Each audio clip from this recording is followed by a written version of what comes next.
Halo, selamat datang teman-teman di channel 19x19 TV. Saya dengan Yohanes Andrew. Jadi kita mau lanjut ya. Episode 2 Hikaru no Go, ini bagian 2-nya gitu.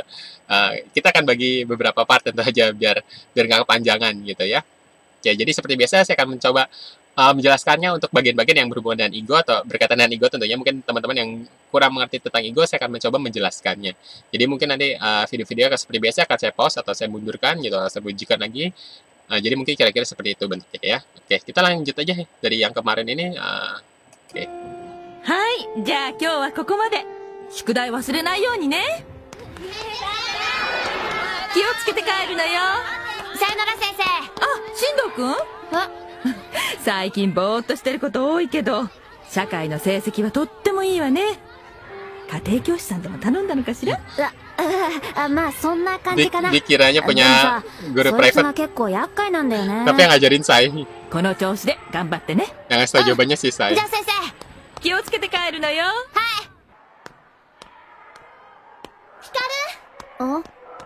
ヒカル、最近どうしちゃったの？得意の体育は調子悪いしさ、社会のテストの直しはちゃんとやってくるし。テストの直しやってきちゃおかしいのか？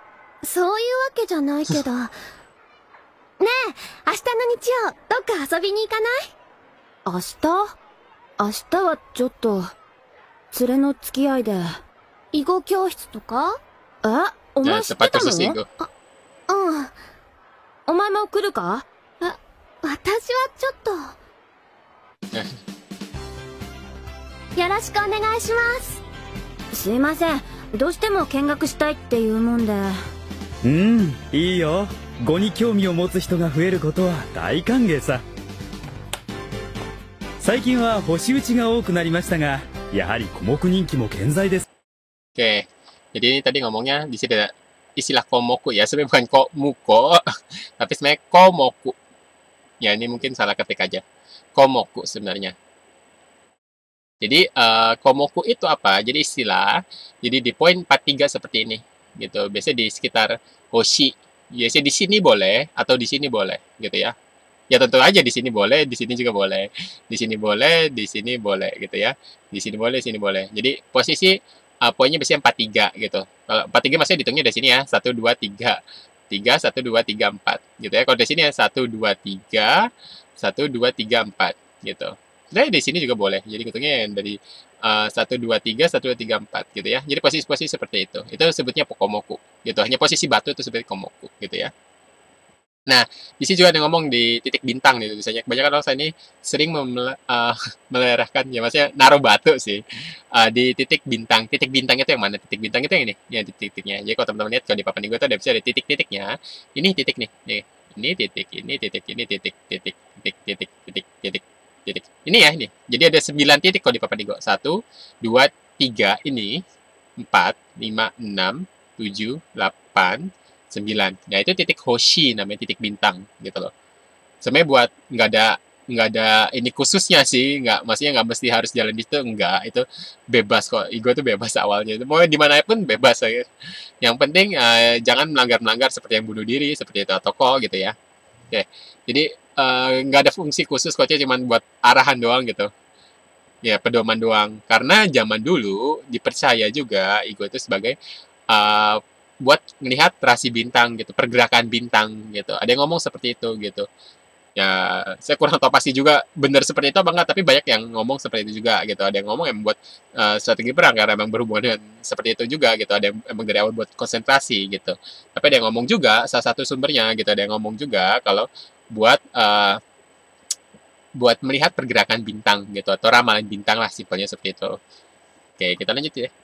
ねこう桂馬に守ってしまえばほぼ一つには Ya, 取れた tadi ようなものです。 kok sama keima juga itu 何 istilah 言ってるか分かってるの？全然。 keima itu letter L. Ini で keima. も対局してると Nah, ini keima sebutnya. Letter L gitu ya. Di laka kuda gitu. Kalau di chess ya tadi laka kuda itu kan letter L begini ya, letter L begini ya gitu. Jadi sebenarnya ya kayaknya sepertinya ego duluan yang jalanin ini letter L ini, laka kuda, ini laka keima gitu. Ya, jadi itu istilah juga doang sih. Jadi いつも bentuk-bentuk いつ letter も itu こ laka ういう keima. いい形にはさせてもらえませんよね。じゃあ白がここにかけてきました。黒はどう受けますか？ Oke, saya mundurin sebentar. Oke, tadi senseinya jelasinnya seperti ini.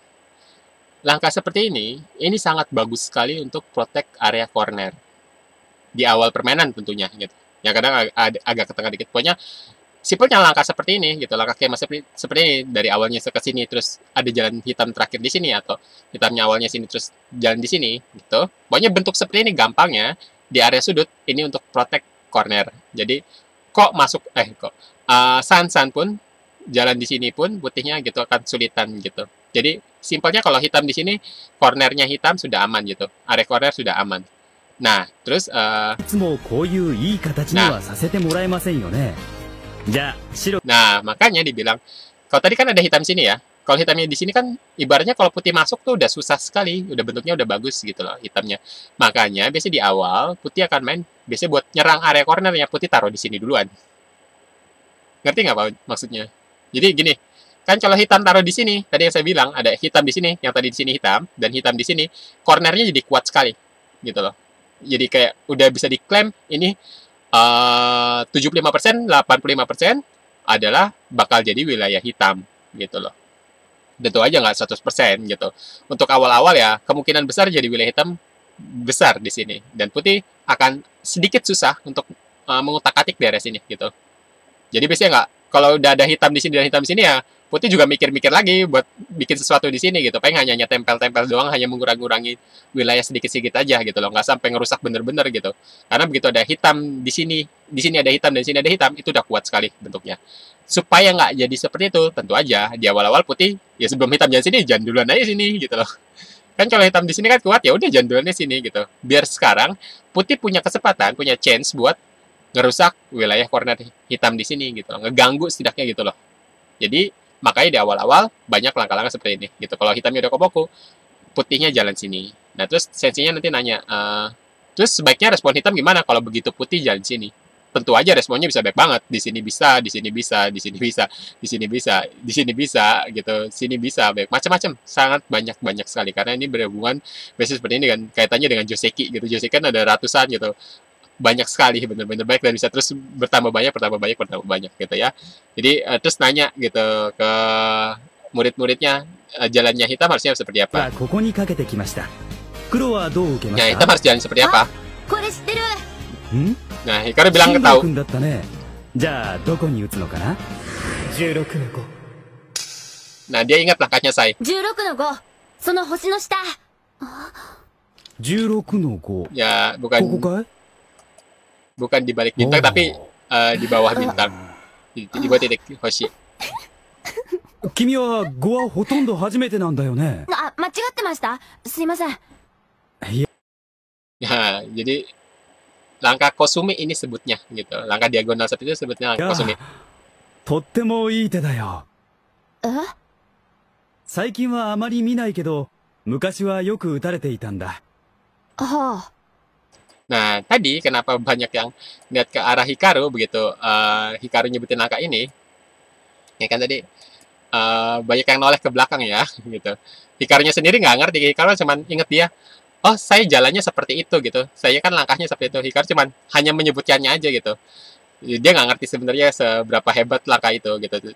Tapi yang lainnya kan jadi pada kalau kali ketikutan aja sih 君 ketawa. は5はほとんど初めてなんだよね。あ、間違ってました。すいません。いや、とってもいい手だよ。 Nah, memang langkah yang bagus gitu. Jadi kenapa yang lainnya pada heran lihat Hikaru? Tapi karena pada saat itu langkah ini mungkin nggak familiar gitu loh.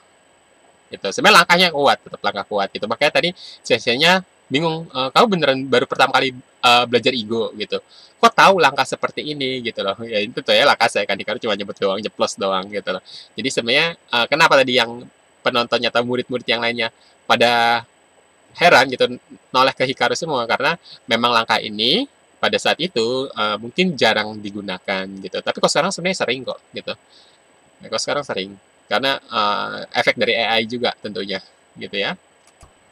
え？ 最近はあまり見ないけど、 Dibilang sekarang 昔 kan はよく打たれていたんだ。 jarang kelihatan ya dulu Oh. sering banget dijalanin. あ、座っていいよ。はい。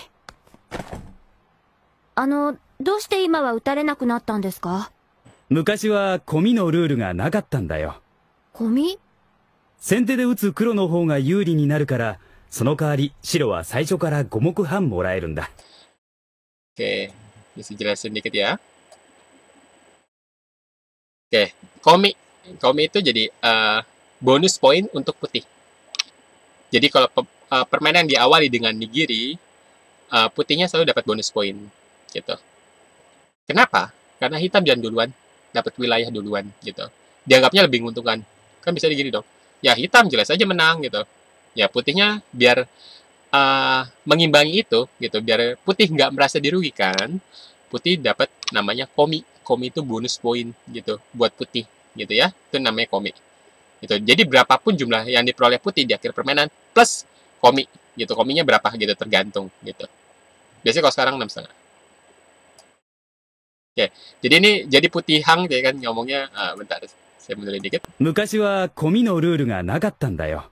ゴミ？先手で打つ黒の方が有利になるから、その代わり白は最初から5目半。Tadi ngomongnya gomokuhang bukan putihang. Ya mungkin sekali lagi, mungkin istilah yang translatornya mungkin kurang paham dunia ego gitu. Jadi mungkin bingung gomokuhang itu apa gitu. Jadi ditulisnya putihang. Ya tentunya itu wajar terjadi lah karena mungkin kurang paham tentang ego. Jadi gomokuhang itu go-nya go 5, mokunya adalah moku mata atau poin, jadi 5 poin. Hangnya itu apa? Hangnya setengah. Jadi pada saat itu kominya adalah 5,5 poin. Jadi berapapun jumlah putih di akhir permainan, putih dapat bonus poin 5,5. Tapi itu dulu. Jadi kalau sekarang udah berubah jadi 6,5 gitu ya. Karena dirasa 5,5 itu kayak sepertinya kurang gitu. Yang paling bagus adalah 6,5 gitu. Kayak sekarang juga ada yang ngomong 6,5 itu kayak agak kebanyakan deh gitu. Ada yang ngomong juga udah pas gitu. Ya tentu aja bisa aja kemungkinan nanti di depannya bisa aja berubah lagi. Bisa aja 7,5 atau balik lagi ke 5,5 atau bahkan 4,5 gitu kan nggak tahu. Karena berubah terus. Karena pada zamannya Honinbo Susaku itu bahkan nggak ada yang namanya komi gitu. Kita lanjutin dulu sebentar. もらえるんだ。つまり盤面で白が50目なら黒は56目ないと勝ちにはならない。 Oke, jadi kan tadi dibilang kan gomokuhang ya kominya atau bonus poin buat itu dia 5,5 poin gitu. Jadi ngomong kalau putihnya dapat 50 poin tadi ngomongnya. つまり Ya dengan catatan jika putih memiliki 50 moku atau 50 poin di akhir permainan, 盤面で白が50目なら黒は ya hitam harus memiliki 56 moku atau 56 poin untuk menang. Kenapa? Karena putihnya bonus 5,5 poin. Gitu loh. Jadi hitam tentunya harus dapetin 56 poin kan? Karena kalau putih dapat 50 poin plus 5,5 totalnya berapa? 55,5 kan? Jadi hitam harus setidaknya seminimalnya harus punya 56 poin atau 56 moku buat menang gitu. Jadi kalau misalkan hitamnya dapat 56 poin, putihnya dapat 50 poin, hitam menang berapa? Hitam menang setengah poin. Karena putih 50 poin dapat 5,5 poin, jadi 55,5 poin totalnya. Sedangkan yang hitamnya 56 poin, 56 moku, berarti 56 lawan 55,5. Jadi hitamnya menang setengah poin gitu. Ya jadi bisa aja tuh selisih terkecil dalam permainan ego adalah setengah poin. Jadi seperti itu ya. 56目ないと勝ちにはならない。 Ya jadi kalau mau menang ya harus dapat 56 poin. 5目半。ってお前知らなかったの？ Ya tadi mungkin ditulisnya Gomokuhang, ditulis Gomokuhang gitu ya. Mungkin karena sekali lagi mungkin yang translate ini mungkin kurang mengerti permainan ego jadi wajar seperti itu. Jadi maksudnya Gomokuhang itu ya 5,5 poin gitu loh. 周作の時代にはそん Ya, な規 di 則があり zamannya ませんで Susaku, したから。 zaman dulu emang nggak ada peraturan seperti itu. 黒の時有利だとは思わなかったのか？ 黒を持ったら負けたことはありませんよ。 Ya, jadi saya ini bilang nggak pernah kalah kalau pakai hitam. Jadi gini, Igo itu, Weci itu atau Baduk itu kan permainan yang terus berkembang. Kan tadi sejarahnya dari sekitar 4.000 tahun yang lalu ya, gitu di 2000 sebelum Masehi bahkan bisa jadi lebih gitu loh.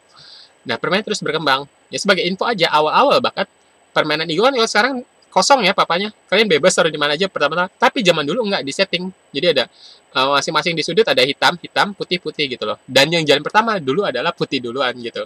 Terus lama-lama berubah jadi nggak di setting dulu, bener-bener bebas main di mana. Terus berubah lagi yang jalan pertama hitam gitu. Terus muncullah komi yang seperti itu. Kalau saya kan bilang zaman dulu, zaman Susaku belum ada komi. Ya memang bener seperti itu, zaman dulu belum ada komi gitu. Terus si Karuna nanya, emang kamu nggak berpikir kalau hitam itu nguntungin? Terus saya kan nimpalin kan ngomong, kalau dia pakai hitam dia nggak akan kalah. Makanya itu loh. Jadi kan kalau orang yang pakai hitam, oh, kalau saya pakai hitam nggak bakal kalah, bakal menang terus karena saya jangan duluan dapat wilayah duluan gitu loh. Makanya itu di era-era setelahnya dibuatlah komi. Ya curang dong ya, hitam jelas aja menang karena hitam jangan duluan. Makanya putih dapat bonus poin 5,5 gitu. Di zaman yang dulu gitu. Sekarang udah jadi 6,5 gitu ya. Jadi saya ini baru tahu ada aturan baru seperti itu gitu. 5,5 poin. Makanya waktu saya lawan Akira, dia dibikin cuman menang 2 poin gitu. Karena nggak tahu adanya komi gitu.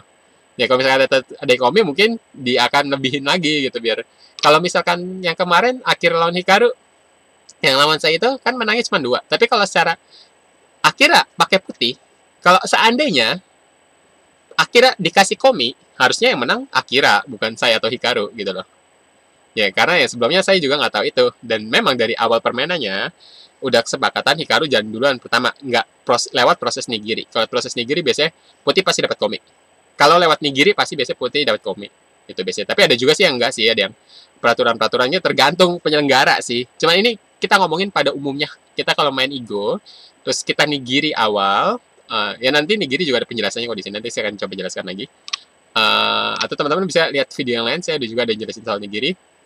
Jadi pokoknya kalau mulai awal nigiri, putih biasanya akan dikasih bonus poin komi gitu loh. Ya sekarang 6,5 tentu aja seperti itu. Oke, kita lanjut dulu. Let's move. 私はなるほどコミ五目半ですか。そのルールができてからはこのコスミでは少し甘いのではという意見が出るようになって、最近では確かにあまり打たれなくなったのですが。 Nah, tadi senseinya ngomong, kenapa zaman itu, tentunya zaman-zaman ini ya, zaman-zaman Hikaru mulai dirancang gitu, jadi komik gitu ya. Dibilangnya sih, langkah ini jarang digunakan. Kenapa? Karena adanya komik itu. Jadi, maksudnya, karena ada komik itu kan berarti kan, ini awal game nih. Putih langsung dapat bonus poin 6,5 gitu ya. Jadi, kalau langkah seperti ini dianggapannya, itu langkah-langkah yang tidak memikirkan adanya komi gitu. Tapi semenjak ada komi atau bonus poin buat putih, biasanya hitam punya langkah lain yang dianggapnya kala itu lebih menguntungkan. Jadi atau lebih dapat banyak poin gitu untuk mengimbangin komi. Simpelnya seperti itu. Karena putih dapat komi, hitam harus bergerak lebih cepat, dapat poin lebih banyak di awal permainan juga. Jadi nggak bisa main slow gitu. Jadi zaman dulu ini dianggapnya langkah slow. Maksudnya nggak banyak keuntungan buat hitam dapat dari poin gitu ya. Zaman dulu, sekali lagi. Sekarang banyak lagi dipakai. Kenapa? Yaitu saya bilang, saya pernah tadi udah singgung, efek AI. AI bilang ini langkah bagus gitu. Ya sekarang akhirnya dipakai lagi, sering lagi. Karena memang sebenarnya ini langkah bagus, ini langkah Susaku ini langkah bagus, bukan langkah-langkah, bukan ngeremehin adanya komik, enggak. Seperti itu, ini emang langkah bagus karena kalau putih nggak respon, putih dikepung hitam, putih harus lari gitu. Tapi kalau putih lari, hitam bisa langsung jam lompat langkah lain dapat wilayah yang lebih besar. Jadi seperti itu gitu ya. Jadi seperti itu. Jadi zaman Hikaru ini langkah ini dianggap aneh. Karena ini zaman-zaman langkah atau enggak style, simpelnya ini adalah style Fuseki zaman dulu gitu loh. Tapi sekarang lucunya kembali lagi banyak yang pakai seperti ini gitu. Jadi ceritanya seperti itu gitu ya. Jadi kenapa tadi murid-murid yang lain pada noleh ke belakang ke Hikaru semua? Kok langkahnya seperti itu? Nggak pernah lihat langkah seperti itu? Mungkin karena pada masa itu langkah ini dianggap jarang gitu. Tapi kalau pada masa sekarang yang nonton Hikaru gitu, apalagi yang udah ngerti Takigo, ini kan langkah wajar. Jadi seperti itu ya.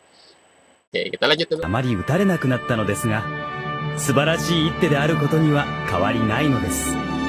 Dia tetap hebat langkahnya sampai sekarang juga. Ya pada masa itu juga 進 tetap 藤 hebat. 君の手の中の碁石の数が奇数だと思ったら1個、偶数だと思ったら2個盤面に石を置いて。じゃあ進藤君数えてみて。2、4、6、や9、奇数だ。当たった。君が黒だ。お互いレベルが同じ者同士がやるときはこうやって先手を決めるんだ。 Oke, jadi saya jelasin sedikit. Ini yang mereka lakukan sedang yang namanya nigiri. Ya, nigiri itu apa? Jadi di awal permainan, saat akan mulai permainan, kalau chess itu kan nggak ada cara nentuin ya hitam putih ya. Ya mungkin silakan koreksi aja mungkin ya kalau ada expert di bagian catur, ada bidang catur biasa main. Setahu saya sih nggak ada ya. Biasanya kesepakatan aja gitu atau udah ditentuin sebelumnya siapa pegang hitam, siapa pegang putih. Tapi kalau di Igo ada caranya. Siapa yang bisa pegang hitam, siapa yang pegang putih. Lewat suatu namanya kayak tebak-tebakan lah, simpelnya seperti itu. Jadi kalau tebakannya benar, bisa pakai hitam. Kalau tebakannya salah, maka pakai putih gitu ditukar. Nah, jadi ini yang kebetulan ada putih. Dia ngambil beberapa batu. Nah, jadi ngambil beberapa batu, terus taruh aja di situ gitu ya. Ditutupin dulu biasanya. Terus tugasnya hitam dan kalau di sini Akari ya. Tebak kira-kira jumlah batu yang ditaruh Hikaru di atas papan ini totalnya ganjil atau genap. Ingat ya, totalnya apakah jumlah batu yang diambil Hikaru terus taruh di atas papan ini ganjil atau genap. Bukan ya jumlahnya nggak terlalu penting sebenarnya. Yang penting totalnya, bukan totalnya berapa ya, tapi totalnya itu ganjil atau genap gitu. Ya tentu aja bisa juga dihitung kan. Oke, kita lihat lagi. Nah, terus tugasnya hitam adalah nebak kan tadi yang saya bilang, nebak yang tangannya Hikaru berapa ya atau di tangan putih berapa gitu. Dan di sini Akarinya harus nebak yang tadi dikeluarkan Hikaru jumlahnya ganjil atau genap. Nah, cara nebaknya atau bukan ngomong ganjil atau genap gitu. Enggak seperti itu, tapi dengan cara mengeluarkan satu batu itu maksudnya Akari di sini dia nebak jumlah batunya Hikaru yang tadi dikeluarkan adalah ganjil. Kalau mau nebak genap gimana? Ya dia harus ngeluarin 2 batu gitu ya. Jadi seperti itu. Nah, terus Hikarunya ngitung. Nah, jumlahnya 9 kan? Akari ngeluarin 1 batu. Yang berarti dia nebak ganjil. Kalau mau nebak kenapa ngeluarin 2. Tebakannya Akari bener. Berarti Akari yang pakai hitam. Hikaru putih. Kalau tebakannya salah gimana? Ya tukeran. Jadi, untuk awal permainan atau mulai permainan, untuk nentuin siapa hitam siapa putih itu caranya seperti itu. Jadi ritualnya seperti itu. Kira-kira seperti itu. Ya tebak-tebakan aja hitam siapa putih gitu. Caranya seperti itu ya. Atau kalian mungkin yang masih kurang jelas, saya sudah membuat video tentang nigiri ini. Ya kalian bisa cek aja gitu. Silakan cek ada soal nigiri. Oke, kita lanjut dulu. 君が黒だ。お互いレベルが同じ者同士がやるときはこうやって先手を決めるんだ。 Nah, tadi dibilangnya kalau untuk yang selevel ya ini pakainya nigiri. Kan atau satu lagi selain level atau baru pertama kali ketemu. Gitu ya. Misalkan atau yang nggak tahu levelnya berapa gitu loh. Biasanya kalau udah tahu levelnya ya tetap aja main dengan nigiri pun ya boleh aja gitu loh.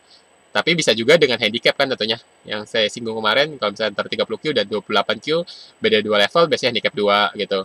Maksimum handicap 9 gitu. Tentunya bisa aja yang suka-suka handicapnya banyak pun bisa. Cuman normalnya adalah maksimum 9 gitu kalau beda level gitu. Kalau yang setara, ritualnya kayak tadi atau prosesnya seperti tadi gitu, tebak-tebakan.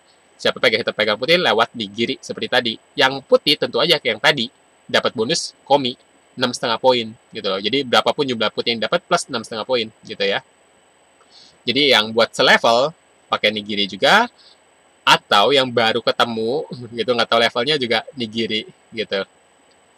Biasanya seperti itu. Tapi kalau turnamen banyak juga yang emang beda levelnya jauh tapi emang turnamen bener-bener dicari yang terkuat kan. Biasanya gitu banyak juga turnamen atau bahkan sering atau umum wajar tanpa handicap. Apalagi turnamen-turnamen internasional gitu ya.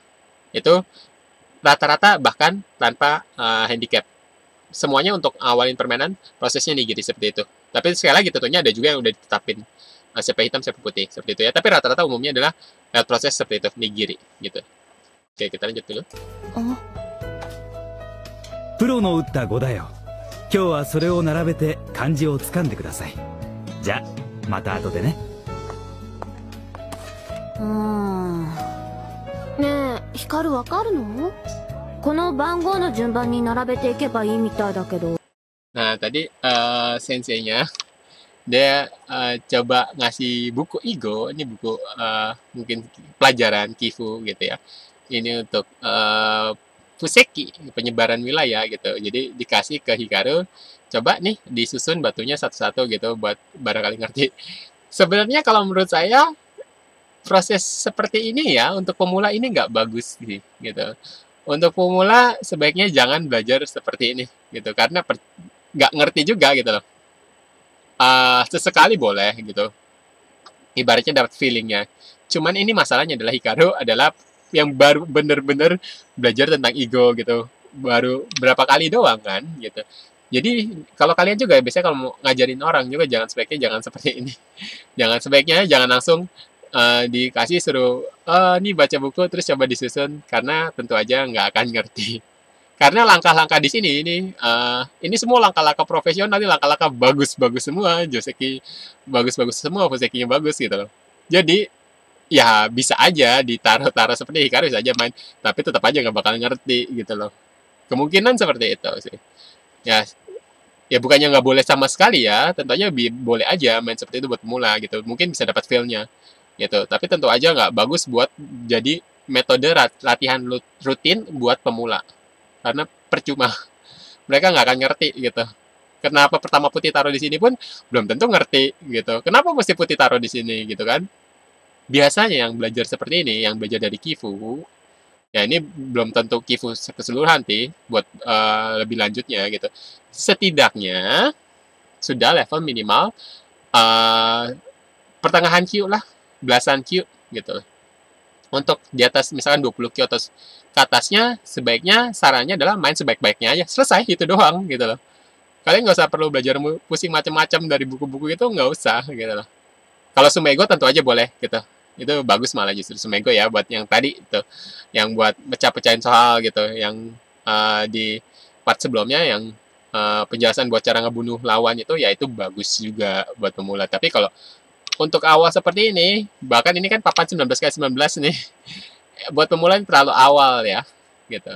Biasanya bagusnya papan kecil dulu, 9x9 naik 13x13, udah 13x13 masuk 19x19. Tapi saya nggak nganjurin langsung dari buku Igo terus belajar seperti ini, karena nggak ngaruh, gitu. Saya juga ada ngajarin, saya bisa ngajarin orang juga kan, ya orangnya punya buku ini pun nggak akan ngerti, ya percuma gitu. Ya, ini langkah-langkah profesional semua, langkah bagus semua gitu. Untuk level dan ke atas, ya mungkin ngerti gitu, paham gitu. Apalagi yang level high dan gitu. Ya sebenarnya level dan aja cukup sih gitu. Setidaknya kalau mau belajar ini minimal harus belasan Q gitu. Belasan Q aja belum tentu benar-benar paham seperti ini gitu. Ya mungkin akan lebih efektif ketika udah sampai level single digit Q ya 9 Q ke atas gitu ya. Ya jadi ini sebenarnya menurut saya kurang bagus.